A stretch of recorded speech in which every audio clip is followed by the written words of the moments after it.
Hello दोस्तों। मेरा नाम है पुलकित और आज हम इस वीडियो में बात करने वाले हैं आईडीएफसी फर्स्ट बैंक के बारे में और क्यों मुझे ऐसा लगता है ये एक स्मार्टेस्ट इन्वेस्टमेंट आइडिया हो सकता है। तो चलिए स्टार्ट करते हैं। भैया, चलोगे? सर हम तो चलेंगे। ये आपका स्टॉक कब चलेगा? ही ही ही ही ही। तो मुझे ऐसा लगता है मेरे जैसे ऐसे लाखों इन्वेस्टर्स हैं जो सेम क्वेश्चन पूछ रहे हैं। तो कुछ इन्वेस्टर्स हैं जो इन्वेस्टेड हैं, कुछ ऐसे हैं जो शायद इन्वेस्ट करना चाहते हैं, कुछ ऐसे हैं जो शायद बेच के निकलना चाहते हैं बिकॉज इस स्टॉक ने रियली पिछले 5-6 सालों में कोई भी रिटर्न बना के नहीं दिया है। तो क्यों हमें इस बैंक में इन्वेस्टेड रहना चाहिए? तो आइए समझते हैं एक आसान सी भाषा में। आईडीएफसी फर्स्ट बैंक बना था merger of IDFC first bank और कैपिटल फर्स्ट इन दिसंबर 2018। इस बैंक के कप्तान मतलब एमडी और सीईओ थे और है मिस्टर वी वैद्यनाथन सर। ये चार्ट है पिछले 5-6 सालों का आईडीएफसी फर्स्ट बैंक में। तो आप देख सकते हैं इस बैंक ने मैक्सिमम बनाया है अराउंड 80 और लो प्रीवियसली कोविड के टाइम्स में शायद 17-18 रुपए पे भी गया था ये। Just to let you know, मैं इस बैंक में इन्वेस्टेड हूँ और I am continue to do an S I P limited amount of money. So मैं इसमें इन्वेस्टेड हूँ और क्यों हो हम इस वीडियो में आगे डिस्कस करेंगे। तो मेरा सजेशन इसमें यही होगा, इसमें सिर्फ वही लोग इन्वेस्ट करें जो लॉन्ग टर्म प्ले करना चाहते हैं। किसी भी बैंक या किसी भी बिजनेस को एक बेस बनने के लिए कुछ टाइम लगता है and this is not with respect to IDFC first bank. अगर आप लोग चाहते हो कि आपने आज इन्वेस्ट किया और आपको इमीडिएटली 10, 15, 20 कंपाउंडिंग का आपको प्रॉफिट हो, तो this is not probably not the right bank for you. जैसे वीवी सर ने भी बोला है बहुत बार, मार्केट में बहुत अच्छे अच्छे बैंक हैं, H D F C bank है, कोटक है, आईसीआईसीआई है। तो जिसमें आप अगर आप इन्वेस्ट करते हो आपको तुरंत उतना आपको आई थिंक प्रॉफिट आपको ईयरली मिल जाएगा जो उनका प्रीवियस ट्रैक रिकॉर्ड बताता भी है, राइट। बट इस पर्टिकुलर बैंक में सिर्फ वही लोग निवेशित रहे या निवेश करें जो अगले 5 साल, 10 साल, 15 साल, 20 साल इन्वेस्टेड रह सकते हैं, उन्हीं को ये मैजिक दिख सकता है। और वाई कोई और अदर बैंक नहीं, why only IDFC first bank?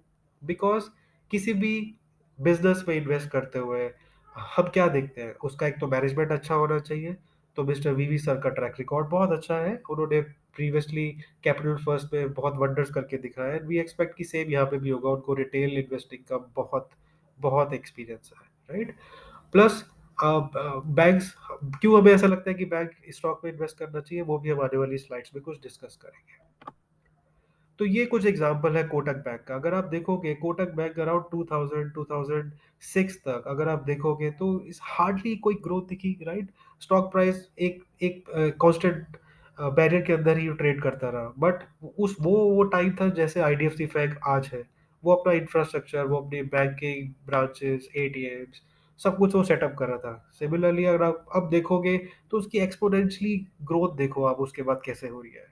Similarly अगर हम एक और बैंक ले जिससे ही आईडीएफसी फर्स्ट बैंक को बहुत लोग कंपेयर करते हैं, विच इज नॉट करेक्ट। तो एचडीएफसी बैंक की अगर हम बात करें तो अगर आप देखोगे इनिशियल ईयर्स में इसमें भी ग्रोथ बहुत ही कम हुई होगी। जिन लोगों ने 2000 के अराउंड इसमें इन्वेस्ट किया होगा वो आज उसका जाके अराउंड 15 से 20 साल बाद जाके उसका प्रॉफिट और इसका बेनिफिट आज देख रहे होंगे। सिमिलरली आईडीएफसी फर्स्ट बैंक भी जो है उस फेज के अंदर है जहां पे वो अपनी ब्रांचेस, एटीएम और ये सब कुछ सेटअप कर रहा है। तो जैसे बीबी सर बोलते हैं, करंटली जिस फेज में आईडीएफसी फर्स्ट बैंक है, we are building a strong foundation. Strong foundation का मतलब क्या है? आपको किसी भी बैंक सेटअप करने के लिए सबसे पहले चाहिए ब्रांचेस। ब्रांचेस क्यों चाहिए हमें? हमें पैसा चाहिए, राइट। पैसा कहाँ से आएगा? लोगों से, क्योंकि लोगों को जब हम पैसा लेते हैं तो हमें उनको ज़्यादा इंटरेस्ट नहीं पे करना पड़ता रिटेल इन्वेस्टर्स को। अगर आप देखोगे 3-4% में आपको बहुत सारा पैसा मिल जाता है जिसको आप आगे in a form of loan, in a form of different things आप उनको ज़्यादा रेट पे दे सकते हो। तो आपको ज़्यादा नेट इंटरेस्ट मार्जिन कमाते हो, ज़्यादा प्रॉफिट आप कमा सकते हो। वो पैसा तभी आएगा जब आपकी ब्रांचेस होगी बहुत सारी, बहुत सारे कस्टमर्स जुड़ेंगे आपसे, बहुत सारे डिपॉजिट होंगे। तो वो जो इनिशियल इन्वेस्टमेंट है वो इनिशियली होती है आपके 5-6 साल के अंदर, ठीक है।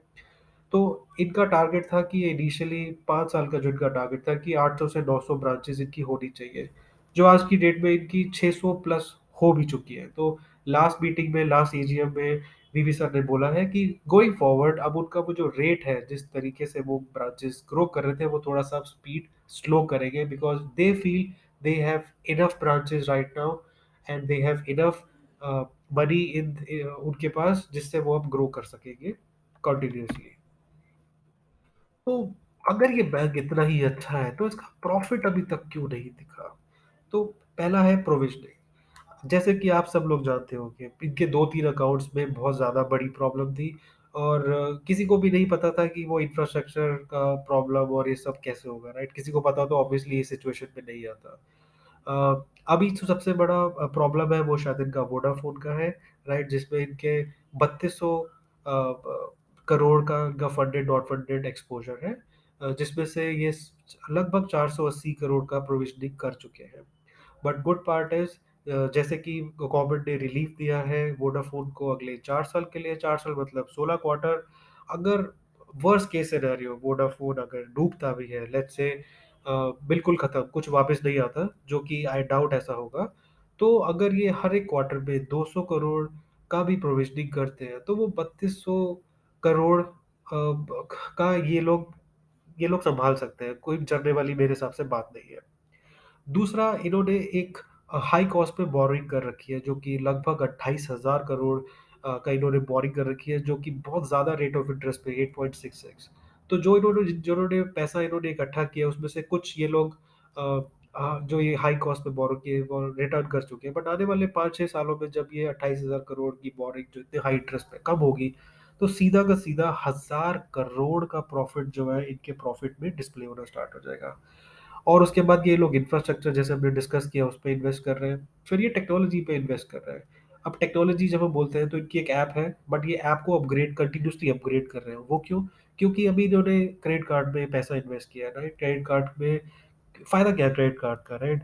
तो क्रेडिट कार्ड इन्होंने जनवरी में लॉन्च किया, तो जितने ज़्यादा आपके आप कस्टमर एक आपका एक बेस बन गया, जितने ज़्यादा आपके कस्टमर्स हैं, उतने ज़्यादा लोगों को आप अपने क्रेडिट कार्ड जो है दे सकते हो और इसका फ़ायदा ये होगा कि every transaction they charge 1 to 2%। अब ये सोचो कि आज की डेट में एचडीएफसी के बैंक के पास शायद मेरे हिसाब से 1.5 करोड़ क्रेडिट कार्ड वो लेंड कर चुके हैं और दे टारगेट कि आने वाले कुछ सालों में वो 2.5 करोड़ क्रेडिट कार्ड दे देंगे। अभी आईडीएफसी फर्स्ट बैंक ने तो शायद 3 लाख की क्रेडिट कार्ड अभी दिए हैं।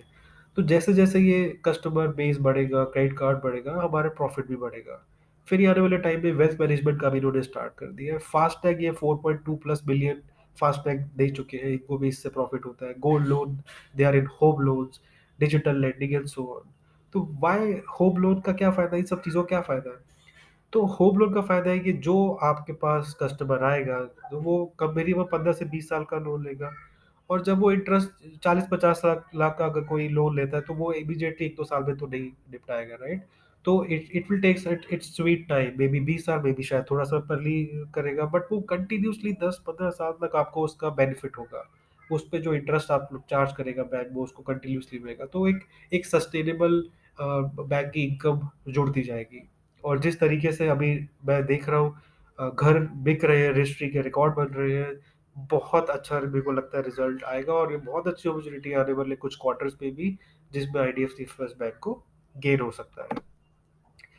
तो आईडीएफसी फर्स्ट बैंक जो है जो लोन देता है वो एज स्मॉल एज 10,000 जिसको रिक्वायर्ड है, 20,000 से लेके 2 करोड़ या उससे ऊपर, ये इतना वेरिड है। ठीक है, इसके बहुत इसलिए इसमें कस्टमर बेस हर तरह के हैं आईडीएफसी फर्स्ट बैंक के पास। ठीक है, उसमें आपका होम लोन हो गया, आप उसके बाद आपका लोन अगेंस्ट प्रॉपर्टी हो गया, आपका कार लोन हो गया, आपका माइक्रो एंटरप्राइज लोन हो गया, राइट? और क्रेडिट कार्ड की अगर जब हम बात कर रहे थे तो क्रेडिट कार्ड इनका बहुत ही यूनिक निकाला है। व्हाई, मतलब क्यों कोई इसका क्रेडिट कार्ड लेगा? तो इसका सबसे पहले है कि इनका life time free credit card है और इनके जो इंटरेस्ट जो ये लोग चार्ज करते हैं वो बहुत ही कम है। मतलब वो डायनामिक है, बेसिस ऑन यूज़र का क्या प्रोफाइल है, 9% से 36% तक ये लोग चार्ज करते हैं उसके ऊपर, जबकि बाकी के जो बैंक्स हैं वो 40% तक फिक्स्ड है उनका जो चार्ज करते हैं। और इनका जो पॉइंट सिस्टम है ना, जिससे आप कुछ बाय कर सकते हो, मैं खुद इसका यूज़र हूँ और आई कैन टेल यू कि आप लिटरली उससे कुछ भी बाय कर सकते हो। मैंने कुछ परचेज़िंग करी थी इस क्रेडिट कार्ड से और मैंने उससे अमेज़न का वाउचर लिया फॉर एग्ज़ाम्पल। अब अमेज़न का वाउचर मिला है तो literally you can buy anything with that, right? तो इसीलिए मुझे ये बहुत यूनिक लगा। देन ये एज़ पर 30 जून 2021 ये कुछ उनके स्टैट्स थे, जिसमें आपको दिखाता है कि कासा रेशो 50 प्लस बहुत ही कंफर्टेबल पोजीशन में पहुंच चुके हैं, राइट। और इनकी कैपिटल एडिक्वेसी रेशो जो है 15.5, which is again very good. Branches as I mention 600 plus उनकी हो चुकी है और इनकी रेटिंग भी सबसे बेस्ट है। अब इनके नेट इंटरेस्ट मार्जिन देखो, continuously every quarter by quarter जब से ये मर्ज हुआ है बैंक कंटिन्यूअसली इंप्रूव हो रहा है। ये कितनी अच्छी बात है, राइट। प्रॉब्लम आपको डरने वाली बात तब है जब इनका नेट इंटरेस्ट मार्जिन डिक्रीज हो रहा है। तो जैसे जैसे बैंक ग्रो करेगा, जैसे जैसे इनका लेंड ज्यादा करेंगे, जैसे जैसे इनका नेट इंटरेस्ट मार्जिन बढ़ेगा, जैसे पीवी सर ने बोला बढ़ेगा भी, राइट। तो आपके प्रॉफिट उस उतनी रेट से बढ़ेंगे। और ये इस स्लाइड में पर्टिकुलरली क्या, ये कैपिटल फर्स्ट का basically it talks about capital first merger. तो इसमें बताने वाली बात यह है कि जब कैपिटल फर्स्ट भी जब बन रहा था, जब वो इनिशियल स्टेज पे था, तो ऐसा नहीं कि डे वन से वो प्रॉफिट में आ गया था, राइट। तो इनिशियली वो जब ग्रो नहीं कर रहा था, वो सेटअप हो रहा था, तो वो लॉस में था क्योंकि उनके बहुत ज़्यादा एक्सपेंसेस थे। बट द मोमेंट वो प्रॉफिट में आना स्टार्ट हुआ, वो एक्सपोनेंशियली ऐसे ग्रो किया। अब आप यहाँ पे देख सकते हैं वो प्रॉफिट कैसे ग्रो किया, राइट। 3.8 करोड़ 2012 में, 2013 में बढ़ के हुआ 35 करोड़, 2014 में 56 करोड़, और 2000 और सॉरी 2017 में 239, and so on exponentially grow किया। And same was reflected in the EPS and return on equity and market cap as well. I am not saying कि ये सेम ग्रोथ जो है आईडीएफसी फर्स्ट बैंक में reflect होगी, but similar kind of जो एक pattern है वैसा एक बन सकता है। तो देर आर चांसेस कि हम जो 2022 23 और 24 में जो रिजल्ट्स आएंगे उसमें आपको ये चीज़ें दिखने वाली है।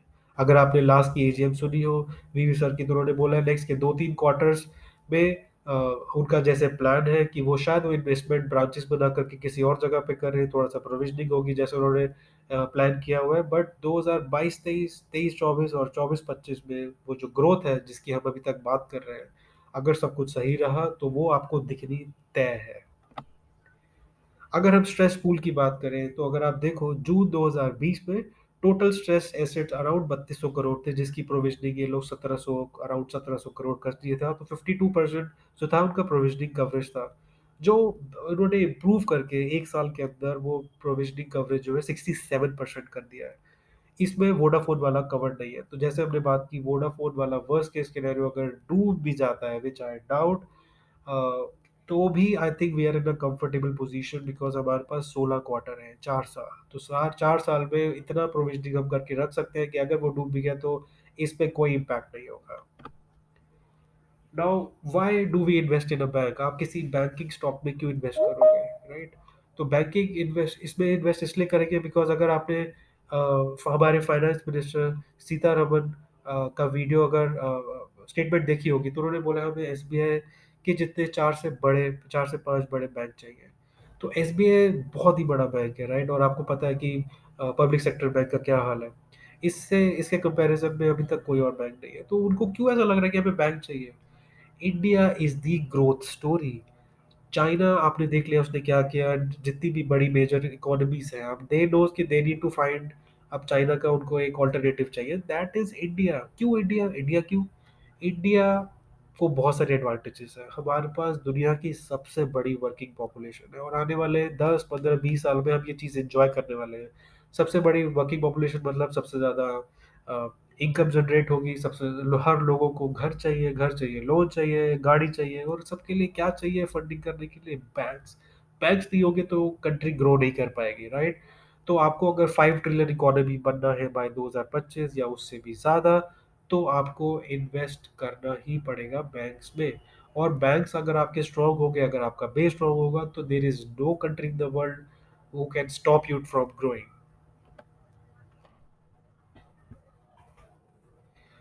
ओके, तो आई थिंक अपना टाइम आएगा, और wish you all the very best जो लोग इस पे इन्वेस्टेड है।